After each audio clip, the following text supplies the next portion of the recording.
13절 내가 또 밤 환상 중에 보니 인자 같은 이가 하늘 구름을 타고 와서 옛적부터 항상 계신 이에게 나아가 그 앞으로 인도되매 22절 옛적부터 항상 계신 이가 와서 지극히 높으신 이의 성도들을 위하여 원한을 풀어주셨고 때가 이름의 성도들이 나라를 얻었더라.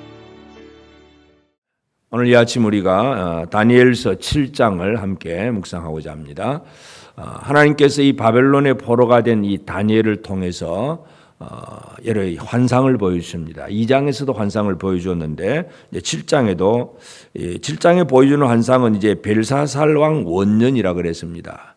이미 이제 6장에서 벨사살이 이제 끝난 사건이 있었는데 이제 기록 순서로 본다면 이미 그 이전에 있는 것이지만 6장 뒤에 이제 7장에 이제 기록을 하고 있습니다.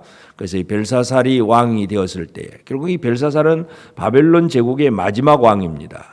그러니까 지금 느부갓네살로부터 시작해서 그다음 아들 또 그다음 이렇게 셋째 왕까지 벨사살이 이제 새롭게 왕이 되고 하는 얘기는 바벨론이 어느 정도 이제 그 강력했던 그 나라가 점점 뭔가 힘을 잃어가고 있는 듯한 그런 이제 징조를 보여주고 있는 그런 시대.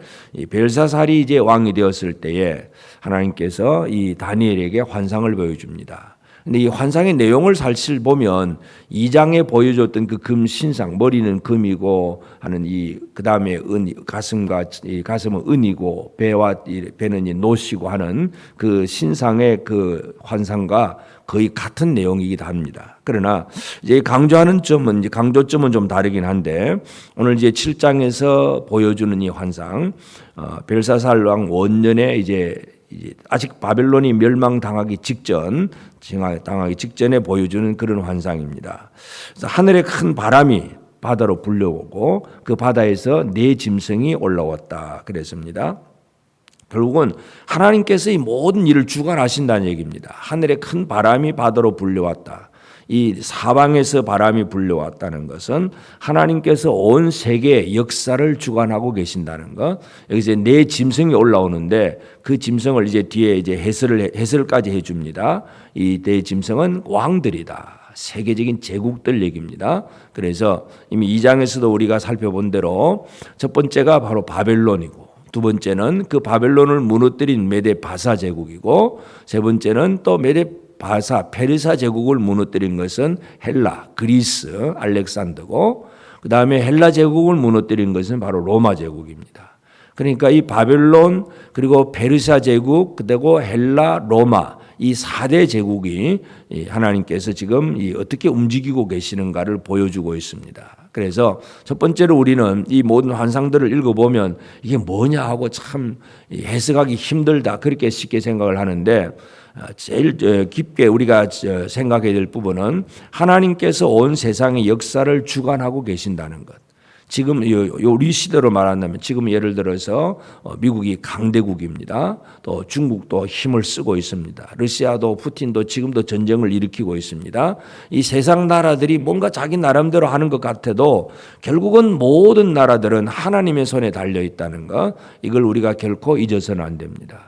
하나님은 다니엘에게 지금 그걸 보여주고 있습니다. 다니엘은 바벨론의 포로로 잡혀와 있는 사람이고 그 바벨론 제국에서 그래도 또 조금 어떤 높은 지위에 앉아서 하나님의 어떤 지혜를 가지고 뭔가를 이제 세상의 권력에도 한 자리 갔던 사람이기도 한데 이 세상 나라가 도대체 어떤 나라이고 그러면 하나님의 나라는 어떻게 될 것인가 그것에 대한 해답을 주는 것이 바로 이 다니엘서입니다. 그래서 네 짐승이 올라오는데 제일 첫 번째 짐승을 보니까 사자와 같은데 독수리 날개가 있었더라. 사자는 강력함입니다. 그리고 이 어깨에 독수리의 날개가 있었다. 신속하다는 얘기입니다. 그러니까 바벨론 왕 느부갓네살이 사자 같은 왕입니다. 그리고 독수리의 날개로 신속하게 주변의 많은 나라들을 정복을 합니다. 아주 빨리 정복을 합니다. 그래서 그런데 내가 보는 중에 그 두 날개가 뽑혔다. 내가 보는 중에. 그러니까 지금 다니엘이 보고 있는데 바로 다니엘 자신의 시대라는 얘기입니다. 다니엘이 자기가 살고 있는 그 시대에 내가 보는 중에 날개가 뽑혔다. 이제 이 바벨론의 세력이 그만큼 둔화되었다. 이제 결국 이 벨사살 왕으로 인해서 이 바벨론은 끝날 것이다 하는 그런 얘기입니다. 그래서 땅에서 들려서 사람처럼 두 발로 서게 함을 받았고 사람의 마음을 받았더라. 첫 번째 제국은 이 짐승은 바벨론 제국이고 우리가 앞에서 살펴본 대로 느부갓네살이 마치 그 짐승처럼 그렇게 되어 가지고 이렇게 쫓겨났다가 다시 회복되는 그런 사건도 있었는데 이때는 하여튼 이 땅에서 들려서 사람처럼 두 발로 서게 되었다. 사자가 용맹함을 가지고 막 달려가야 되는데 땅에서 들렸다는 건 힘을 쓸 수 없다는 얘기입니다. 그렇게 연약해진 거. 그래서 강한 나라인데 이와 같이 연약해졌다는 것이 이제 첫 번째 짐승.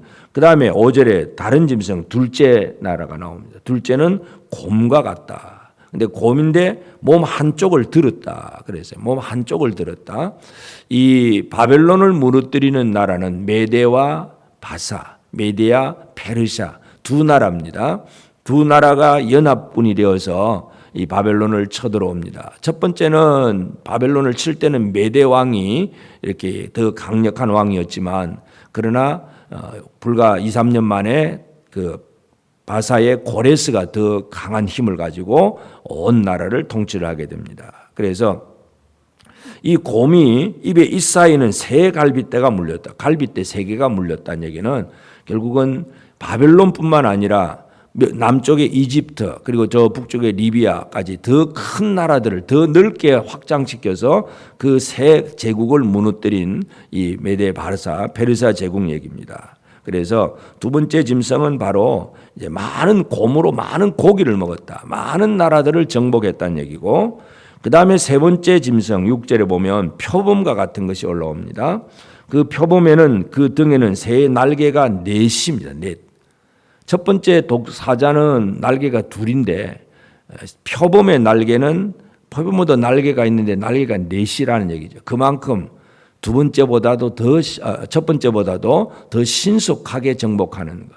그래서 이 헬라의 알렉산더는 아주 신속하게 주변의 모든 나라들을 다 정복을 합니다. 페르시아를 뿐만 아니라 페르시아를 넘어서 저 인도까지 그래서 모든 나라들을 신속하게 정복을 합니다. 그런데 그 날개가 넷이고 그 다음에 그 짐승이 또 머리 넷이 있고 권세를 받았더라. 알렉산더가 젊어서 죽습니다. 젊어서 죽고 결국은 그 헬라 제국은 네 장군에 의해서 나라가 넷으로 나누어집니다. 바로 그 얘기를 하고 있고 그래서 표범과 같은 헬라 제국 아주 신속하게 모든 나라들을 정복하지만 결국은 네 나라로 나누어지게 되고 그 다음에 이제 마지막 네 번째 나라 7절에 또 넷째 짐승은 무섭고 놀라우며 매우 강하며 새로 된 큰 이가 있어서 먹고 부서뜨리고 그래서 이 짐승은 이 네 번째 그 짐승은 사자도 아니고 곰도 아니고 뭔가 표범도 아니고 뭔가라고 말을 하지를 못합니다. 아주 괴물 같은 그런 모습인데 하여튼 이 넷째 짐승은 하여튼 이가 쇠로 된 큰 이가 있어서 이 동물들이 예를 들어 사자가 어떤 이 초식 동물들을 공격을 하면 물론 발로 쓰러뜨리긴 하지만 결국은 이빨로 그 어떤 이 먹이의 그 숨통을 각 물고 끊어 놓습니다. 이가 그 가장 치명적인 공격 무기인데 바로 이 네 번째 짐승은 바로 그 쇠로 된 큰 이가 있어서 그만큼 강력하다는 얘기입니다. 나머지는 발로 밟았고 그런데 그 네 번째 짐승에는 뿔이 10개가 있습니다. 이 뿔열은 바로 열왕을 얘기합니다. 네 번째 나라는 결국 로마 제국에서 나오는 것이고 그래서 이 로마 제국은 매우 강하고 열 뿔이 있어서 이제 이 열 뿔의 왕들이 이제 등장을 하게 되는데 그런데 이제 열 뿔 중에는 8절에 보면 그 뿔을 유심히 보는 중에 다른 작은 뿔이 그 사이에서 나더니 작은 뿔이 하나 딱 나더니 첫 번째 뿔 중에 셋이 그 앞에서 뿌리까지 뽑혔고 이 작은 뿔에는 사람의 눈 같은 눈들이 있고 또 입이 있어 큰 말을 하였더라. 결국은 이 작은 뿔이 등장을 해가지고 10뿔 중에 3뿔을 없애버리고 아주 큰 말을 한다. 입으로 큰 권세를 가지고 말하는 그런 내용입니다. 이것을 이제 이 다니엘이 보게 되는데 다니엘이 보았을 때에 네 짐승의 환상을 보고 그 다음에 이제 9절부터 또 다른 환상을 봅니다. 9절에는 내가 보니 왕좌가 놓이었고 옛적부터 항상 계시니가 좌정하셨는데, 옛적부터 항상 계시니 영원하신 분이 계십니다. 그의 옷은 희귀가 눈 같고 그의 머리털은 깨끗한 양의 털 같고 그의 보좌는 불꽃이고 그의 바퀴는 타오르는 불이며, 영원하신 하나님을 보여줍니다.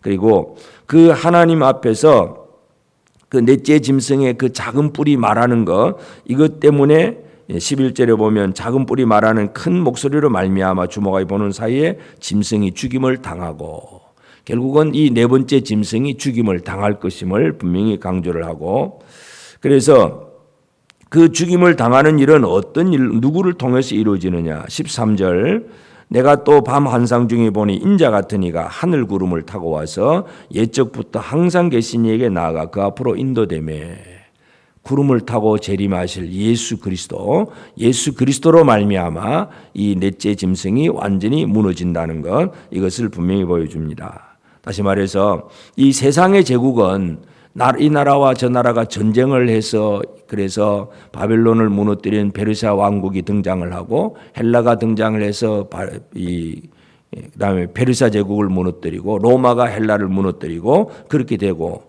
그런데 최종적인 결론은 이제 다섯 번째 나라는 없습니다. 인자 같으니 예수 그리스도가 등장해서 이 세상 나라를 무너뜨리는 것, 이것이 바로 하나님께서 온 세상을 통치하시는 방식임을 분명히 보여주고 있습니다. 그래서 결국 이 환상을 통해서 이제 그 다음에 다니엘이 근심하니까 와서 해설을 해줍니다. 해설을 해주면서 그 짐승에 관해서 쭉 설명을 하면서 결국 이 하나님께서 하신 일이 뭐냐 하는 얘기예요.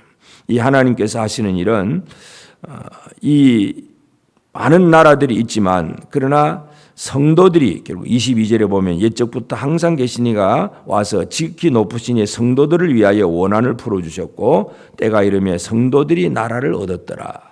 성도들이 거룩한 나라, 하나님의 나라를 얻는다는 것을 분명히 보여줍니다. 그래서 이 성도들이 얻을 나라, 이 나라를 얻어야 되는데 그 과정에는 그렇게 이제 어떤 어려운 일들이 벌어진다는 얘기입니다. 그래서 10뿔 중에 이제 일어나는 한 왕, 그 작은 뿔, 이 작은 뿔이 일어나서 할 것이 뭐냐 하면 25절 보면 그가 장차 지극히 높으신 이를 말로 대적하며, 말로 하나님을 대적합니다. 또 지극히 높으신 이의 성도를 괴롭게 할 것이며, 이 마지막 때의 성도들은 괴로움을 받습니다. 그가 또 때와 법을 고치고자 합니다. 때를 고치고 법을 고칩니다. 시간도 제멋대로, 절기도 제멋대로, 법도 제멋대로 막 고치니까 이 믿음의 사람들이 도무지 살 수 없을 정도로 어렵게 만듭니다. 성도들은 그의 손에 붙임받아 한 때와 두 때와 반 때를 지내리라. 이제 이 성경에는 한 때, 두 때, 반 때, 3년 반, 또 1240일 이런 이 구절들이 이 예언서에서는 계속 나옵니다. 하여튼 이것이 뭔가 이 성도들이 고난을 받는 어떤 과정, 기간들, 그것을 설명을 합니다. 그렇지만 26절, 그러나 심판이 시작되면 그는 권세를 빼앗기고 완전히 멸망할 것이고, 그래서 이 넷째 짐승은 완전히 멸망을 당하게 되고, 27절, 나라와 권세와 온 천하 나라의 위세가 지극히 높으신 이의 거룩한 백성에게 붙임바 되리니 그의 나라는 영원한 나라이라. 모든 권세에 있는 자들이 그를 섬기며 복종하리라. 결국 하나님께서 다니엘을 통해서 보여주시는 이 환상은 하나님이 온 세상을 주관하고 계신다는 것. 그래서 지금 바벨론이 망하느냐, 어떻게 되느냐, 지금 다니엘도 인간적으로 보면 바벨론이 망할 때가 된 것 같기도 한데 어떻게 망할는지는 전혀 감이 잡히질 않습니다. 그러나 이런 네 짐승의 어떤 환상을 통해서 뭔가 새로운 나라가 등장을 하고 또 새로운 나라가 등장하고 이런 과정들이 있고, 그런 과정 속에서 결국 하나님께서는 하나님의 나라를 이룬다. 인자 같으니 구름을 타고 오신 그분을 통해서 이룬다는 것, 그것을 분명히 보여주고 있습니다. 그래서 오늘 아침 우리가 이 다니엘서 7장을 우리가 다시 한번 묵상하면서 우리가 이 세상 속에 살고 있지만 세상 역사는 하나님이 주관하고 계십니다. 세상에 강력한 사람들이 푸틴이 우크라이나를 지금도 침공하고 1년 반 동안 침공을 해도 아직도 제대로 다 하지 못하고 있지만 그런 것들이 모든 것들이 하나님이 날개를 주시면 쉽게 할 수 있는데 날개를 안 주면 그게 쉽지를 않습니다. 그러니까 고대 그 왕들 독수리에게도 날개를 주고 표범에게도 날개를 주면 막 쉽게 나라들을 정복을 했는데 이 모든 것들이 하나님 손에 달려 있습니다. 그래서 하나님이 온 세상을 주관하고 계시고 그 하나님께서 하나님의 나라를 이루고 성도들의 나라를 이룬다는 사실, 오늘 우리가 이걸 기억하면서 이제 우리가 할 일은 다시 오실, 구름 타고 다시 오실 예수 그리스도를 맞이할 준비, 그러면서 한 때와 두 때와 반 때를 지나면서 우리가 참 이 세상에서 때도 고치고 법도 고쳐가면서 어떻게 하든지 성도들을 괴롭게 하려고 하는 그런 시도들이 얼마든지 이 땅에서 지금 나타나고 있습니다. 이런 과정 속에서 결코 흔들리지 아니하고 하나님의 백성답게 살면서 믿음을 지켜가는 것, 이것만이 우리가 해야 할 일입니다. 그래서 이 옛날의 다니엘뿐만 아니라 지금 시대도 마찬가지입니다. 구름 타고 오실 예수 그리스도 재림하실 그날까지는 이 다니엘서 7장의 네 번째 짐승의 나라가 지금도 지속되고 있습니다. 이 네 번째 짐승의 나라 속에 살고 있으면서 우리는 하나님 나라 백성으로 살아야 되겠다는 확신을 가지고 흔들림 없는 소망을 품고 여러 가지 고난과 핍박을 잘 견디고 이겨나가는 믿음으로 승리하는 우리 모든 성도들의 삶이 되어지기를 주의 이름으로 축복합니다. 기도하십시다. 이제 오늘 받은 말씀으로 함께 기도하겠습니다. 지금도 온 세계 역사를 주관하시며 결국 성도들이 나라를 얻게 하시는 하나님을 찬양합니다. 이 땅에 하나님의 나라가 확장되는 일에 쓰임받는 삶이 되게 하옵소서. 세상에 강한 나라들이 있으나 구름 타고 다시 오실 예수께서 온 세상을 다스릴 줄 믿습니다. 그리스도의 신부로서 주의 재림을 기다리며 정결한 삶을 살게 하옵소서.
이제 개인의 기도 제목을 가지고 하나님 앞에 기도하시기 바랍니다.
수고하셨습니다.